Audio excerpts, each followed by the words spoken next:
Entretien politique avec Philippe Guiguen, maire des Clés-sous-Bois. Bonjour. Bonjour.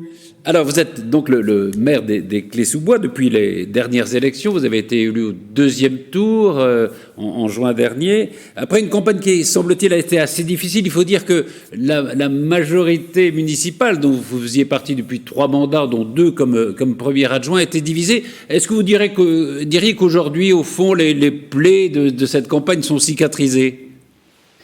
Je ne sais pas si les plaies sont cicatrisées, mais je pense qu'aujourd'hui, et encore plus dans les circonstances auxquelles nous devons faire face, il faut se projeter sur l'avenir et puis faire un peu fi du passé.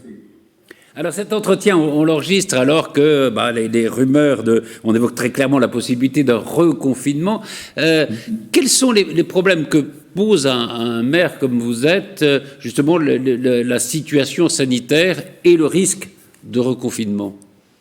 Alors, effectivement, depuis mon élection, j'ai à faire face, comme mes collègues, à la situation pandémique, ce qui veut dire que nous avons beaucoup moins de possibilités de proximité avec la population au travers des différentes manifestations. Nous avons tout ce qui concerne la culture qui est fermée, comme dans tout notre pays, ce qui fait que l'aspect lien social avec la population est vraiment un problème sur le quotidien.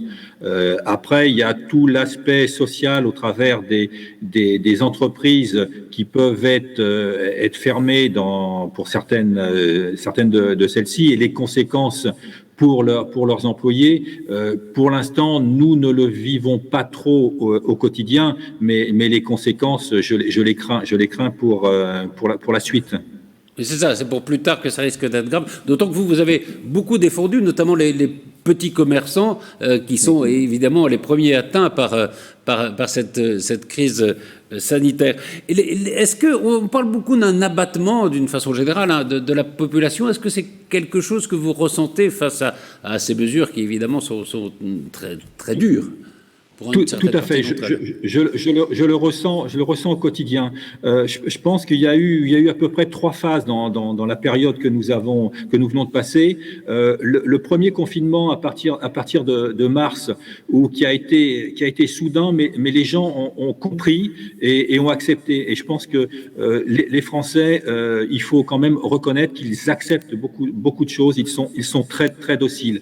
Ensuite, il y a eu la réouverture, et là, il y a peut-être eu un peu trop de liberté. On pensait que la pandémie était derrière nous. Ce deuxième confinement partiel à partir de novembre, où là, on s'est aperçu que malheureusement, la pandémie n'était pas derrière nous, mais ça se passait relativement correctement. Par contre, l'hypothèse de ce troisième confinement, quelle qu'en soit la forme, je sens que dans les esprits, c'est tendu partout. On est un petit peu comme une cocotte minute, et j'espère qu'il n'y aura pas d'explosion. J'espère.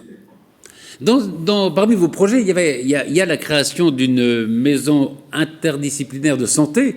Est-ce que justement ce genre de structure pourrait aider face à notamment une crise sanitaire comme celle-là? Alors, je pense qu'effectivement, c'était un des points importants de notre projet municipal, projet sur lequel d'ailleurs nous continuons à avancer malgré la situation aujourd'hui, aussi bien en parallèle avec le département qu'avec l'agglomération. Donc, ça pourrait être un point important sur le quotidien, parce que ce qui importe à la population, c'est le vécu du quotidien.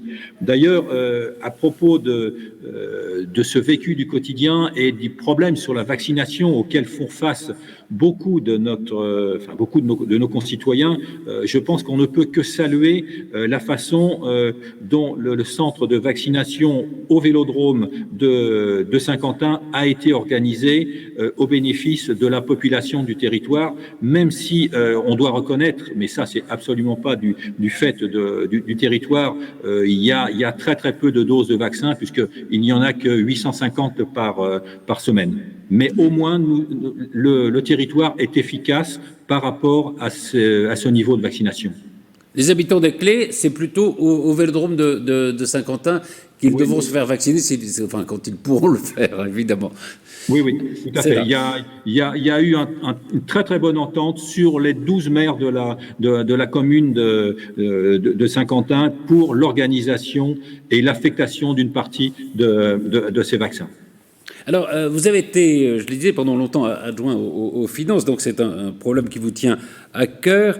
Alors, comment on fait alors que, justement, l'impact des mesures sanitaires se chiffre pour vous en perte de centaines de milliers d'euros, en tout cas, centaines de milliers d'euros, que les dotations de l'État ont baissé. Je crois qu'il y a eu moins de 2 600 000 en 2020. Comment on fait pour gérer une ville face à ces difficultés financières ? Alors, nous sommes face à des choix et je pense qu'il faut que la population comprenne que l'on ne peut pas tout faire et qu'il faut faire des choix aussi bien dans l'équipe et vis-à-vis de la population. Puisque moi, un de mes objectifs est de continuer à maîtriser la fiscalité locale, puisque depuis maintenant 10 ans, ça fera 11 ans parce que c'est aussi ce que je proposerai en 2021. Nous avons gelé nos taux communaux. Donc, à partir du moment où vous avez moins de recettes, on ne peut dépenser ou affecter que les recettes que nous avons. Donc, ça veut dire qu'il y a des choix à faire en interne, des pistes de recherche d'économie un petit peu partout. Mais même si nous faisons ça au quotidien, à terme, ça a des limites. Donc, ce que j'espère, c'est que sur le moyen terme, nous ne soyons pas obligés de diminuer trop de services. Ce qu'il faut, c'est pour l'instant les adapter. Mais vous ne maintenez pas d'accroissement au fond de la pression fiscale, hein. Non, c'est un de mes objectifs. En plus, avec la réforme de la taxe d'habitation, il n'y a plus la pression fiscale ne peut être posée que sur la taxe foncière, c'est-à-dire une partie de la population, et nous n'avons plus de levier fiscal sur la taxe d'habitation.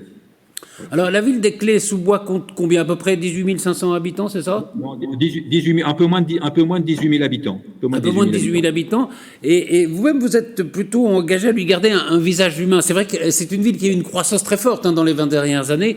Alors, qu'est-ce que ça veut dire, lui garder un visage humain aujourd'hui? Il n'y a pas une croissance très forte justement dans ces 20 dernières années, puisqu'on est passé de un peu plus de 17 000 à 18 000, maintenant un peu moins de 18 000. Alors, garder le village humain, c'est-à-dire que il faut qu'il y ait un renouvellement urbain. Il y a nécessité d'avoir de nouvelles constructions, mais absolument pas de surdensification.